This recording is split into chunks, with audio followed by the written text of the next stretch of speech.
हाल होगा तो बच्चों का क्या होगा समझ में आता है। एक्चुअली वेरी सिंपल क्वेश्चन है, इतना टफ नहीं जितना हम लोगों ने भोंडा बना रखा है। देखते हैं कैसे सिंपल है। ओके, उसने क्या बोला है, एक वाटर टैंक है और इसके बारे में बोला है कि take in very wide in z direction, मतलब वॉल काफी बड़ी, ठीक है ना।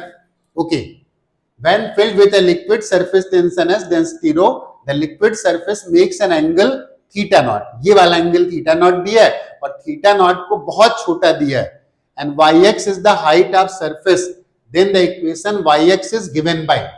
ओके, हाँ, इसके लिए हमें किन चीजों की जरूरत पड़ेगी समझना पहले।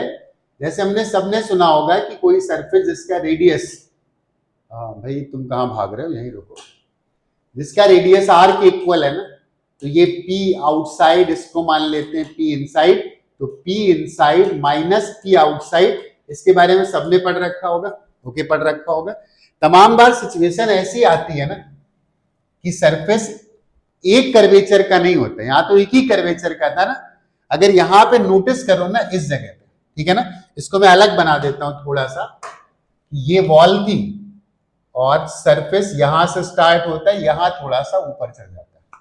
ओके, तो एक कर्वेचर तो ये हुआ ना, ये वाला, और एक वॉल की, तो एक्चुअली यहां पे दो कर्वेचर होते हैं और ऐसे केस के लिए एक लाप्लास का रिजल्ट होता है कि pressure difference is surface tension 1/r1 plus 1/r2, it is the pressure difference, ठीक है ना। अब ध्यान से देखना, एक रेडियस ऑफ कर्वेचर तो ये वाला था जो हमें ये दिख रहा है, मतलब ऐसे वाला दिख रहा है, और एक लाइन ये जा रही उसी सरफेस पर, तो ये एक्चुअली फ्लैट था। तो R2 की वैल्यू कितनी आ गई, R2 की वैल्यू जो फ्लैट है उसका radius of curvature that is infinite. तो अगर हम R2 को इनफाइनाइट लिख देंगे ना, and this is S divided by, इसका मतलब यहां का प्रेशर यहां से ज्यादा होगा, और कितने से ज्यादा होगा, that is S divided by radius of curvature. तो यहां का रेडियस ऑफ कर्वेचर अगर R होता है ना, तो ये तो हमको पता है कि दिस इज P, इसको A पॉइंट मान लेते हैं, तो A पॉइंट का प्रेशर कितना है यहां पर लिख देते हैं, A पॉइंट का pressure that is PATM। Okay, तो B पॉइंट अगर यहां पर होता है ना, तो B पॉइंट का प्रेशर कितना आ गया, B पॉइंट का pressure PATM minus S divided by. Clear. इसके बाद थोड़ा सा हाइट नीचे आ जाओ, यहां पर आ जाओ, और इस वाली डिस्टेंस को हम मान लेते हैं y, ठीक है ना। अब इस डिस्टेंस को अगर हमने y मान लिया ना, तो ये वाला डिस्टेंस अगर y हो गया तो हाइड्रोस्टैटिक प्रेशर और ऐड हो गया, तो this is rho g y और प्लस P ATM और माइनस टू नहीं, actually S divided by R, this is S divided by R। Okay, बात समझ में आ गई, ठीक है ना।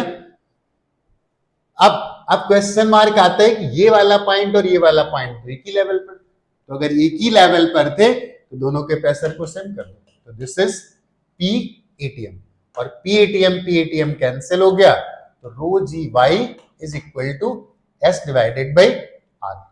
तो यहां से 1/r की वैल्यू आ गई rho g y divided by S। Rho g y divided by S तो दिखने लगा। अब आते हैं ये R क्या था, तो किसी भी कर्व का radius of curvature R, and that is 1 plus dy divided by dx। अब रेडियस ऑफ कर्वेचर पता होना चाहिए, to the power 3/2 and divided by d square y divided by dx square. अब उसने बोला थीटा तो बहुत छोटा है, तो थीटा अगर बहुत छोटा है तो tan थीटा की वैल्यू भी 0 को टेंड करेगी, मतलब 1 से बहुत छोटी है, तो this value is negligible as compare to this, and this is 1/d square y divided by dx square। मतलब 1/r की वैल्यू आ गई d square y divided by dx square। तो इसको मैं लिख सकता हूं d square y divided by dx square, and this is rho g y divided by s, and this answer will be correct।